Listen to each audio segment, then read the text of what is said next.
The dollar collapse will be the single largest event in human history. This will be the first event that will touch every single living person in the world. All human activity is controlled by money. Our wealth, our work, our food, our government, even our relationships are affected by money. No money in human history has had as much reach in both breadth and depth as the dollar. It is the de facto world currency. All other currency collapses will pale in comparison to this big one. All other currency crises have been regional, and there have always been other currencies for people to grasp onto. This collapse will be global, and it will bring down not only the dollar, but all other fiat currencies, as they are fundamentally no different. The collapse of currencies will lead to the collapse of all paper assets. The repercussions to this will have incredible results worldwide. The dollar is the world's reserve currency. It supports the global economy in setting foreign trade, most importantly, the petrodollar trade. This fuels our corporate vampires that acquires and harvests the wealth of the world. The corporate powers suppress real assets like natural resources and labor to provide themselves massive profits. The fascist statists, collectivist model provides the money into the economy to fund an ever-increasing federal government. That government then grows larger and larger, enriching its minions with jobs to control their fellow citizens. Finally, to come full circle, the government then controls other nations through the military-industrial complex. This cycle will be cut when the mathematically and inevitable collapse of the dollar occurs. In order for our debt-based money to function, we must increase the debt every year in excess of the debt and interest accrued the year before, or we will enter a deflationary death spiral. When debt is created, money is created. When the debt is paid off, money is destroyed. There is never enough to pay off the debt because there would be not $1 in existence. We are at a point where we either default on the debt, willingly or unwillingly, or create more money or debt to keep the cycle moving. The problem is, if you understand anything about compounding interest, we are reaching the hockey stick moment, where the more debt that is incurred, the less effective it is, and this leads us to hyperinflation. There are only two actors needed for this hyperinflation: the lender of last resort, or the Fed, and the spender of last resort, the government. These two can and will blow up the system. I believe they will wait until the next crises and the whiff of deflationary depression before they fire up the printing presses. That crisis is coming very soon, at the end of the summer or fall. The money and emergency measures are worn out. The fact that none of the underlying problems that caused the 2008 crisis have been resolved. The only thing that has happened is that instead of corporate problems, we now have national problems. In this movie, Greece will play a role of Lehman Brothers, and the United States will play the role of AIG. The problem is there is nowhere to kick the can down the road, and there is no world government to absorb the debt yet. So this leads me to the top 5 places not to be when the dollar collapses. Number 1, Israel. This Anglo-American beachhead into the Middle East was first conceived by the most powerful family in the world, the Rothschilds, in 1917. The Balfour Declaration said that there will be a Zionist Israel years before World War II, and the eventual establishment of Israel.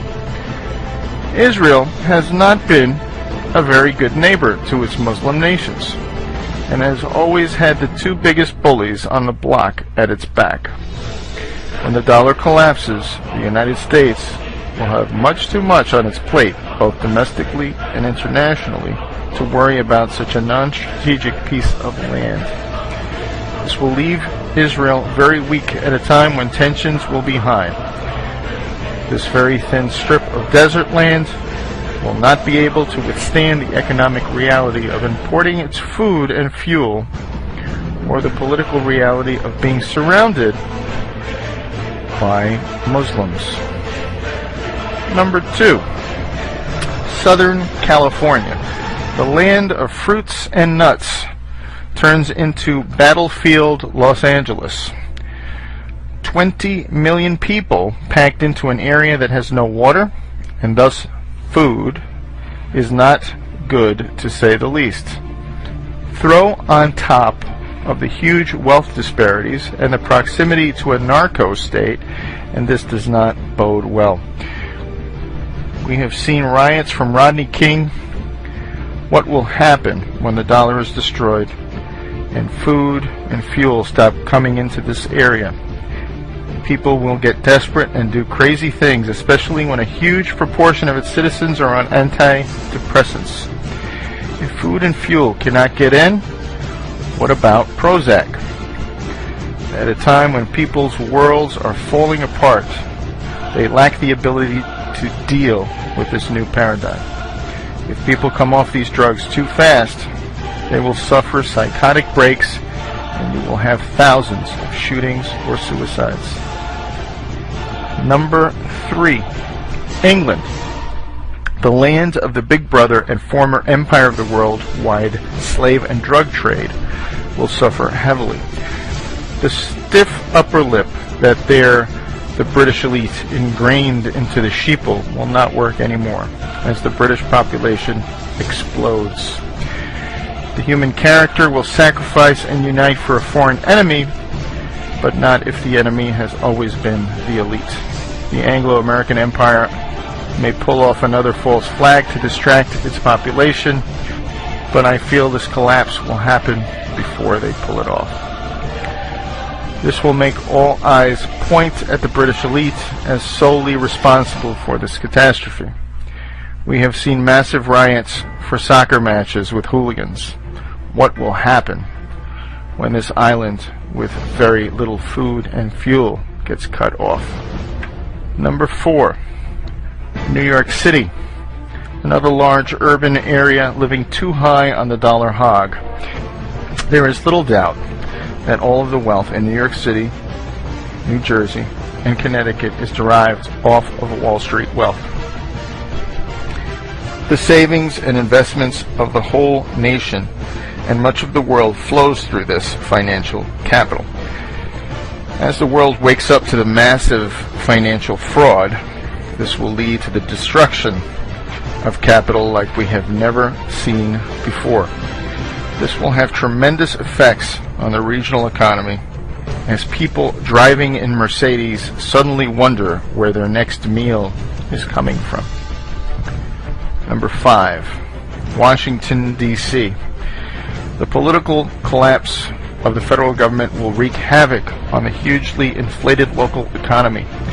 As more and more states find it necessary to assert their natural control, the federal government will suddenly lose power and importance as the whole world suffers from a global Hurricane Katrina.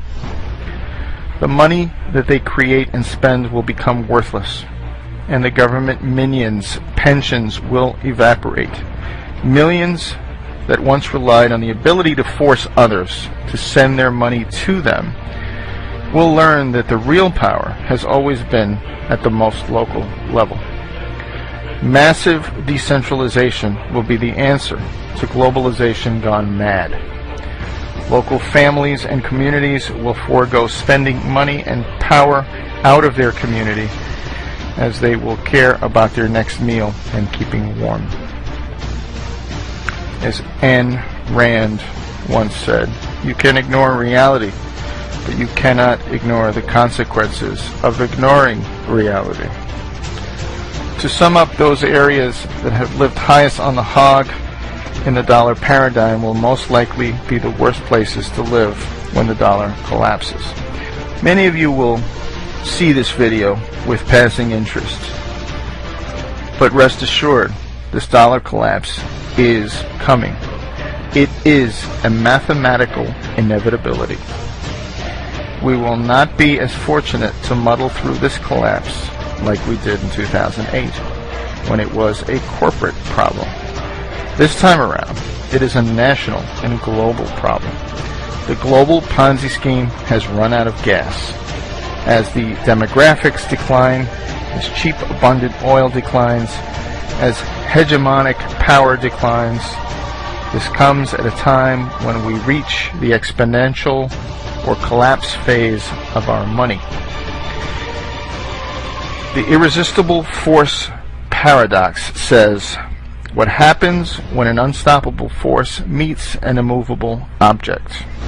We are about to find out when infinite money hits a very finite world.